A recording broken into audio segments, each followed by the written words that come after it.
आता मी सांगते, तुम्हाला सांगते, माझ्या प्रपंचाचं सगळं सांगून झालं, पण मी या परमार्थात आले.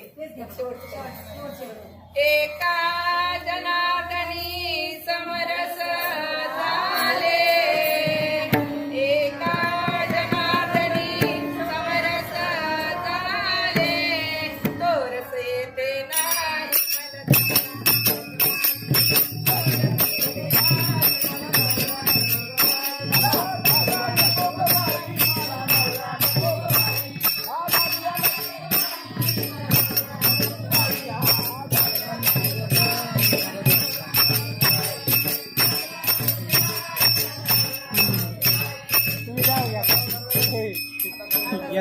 काही राहिलं नाही.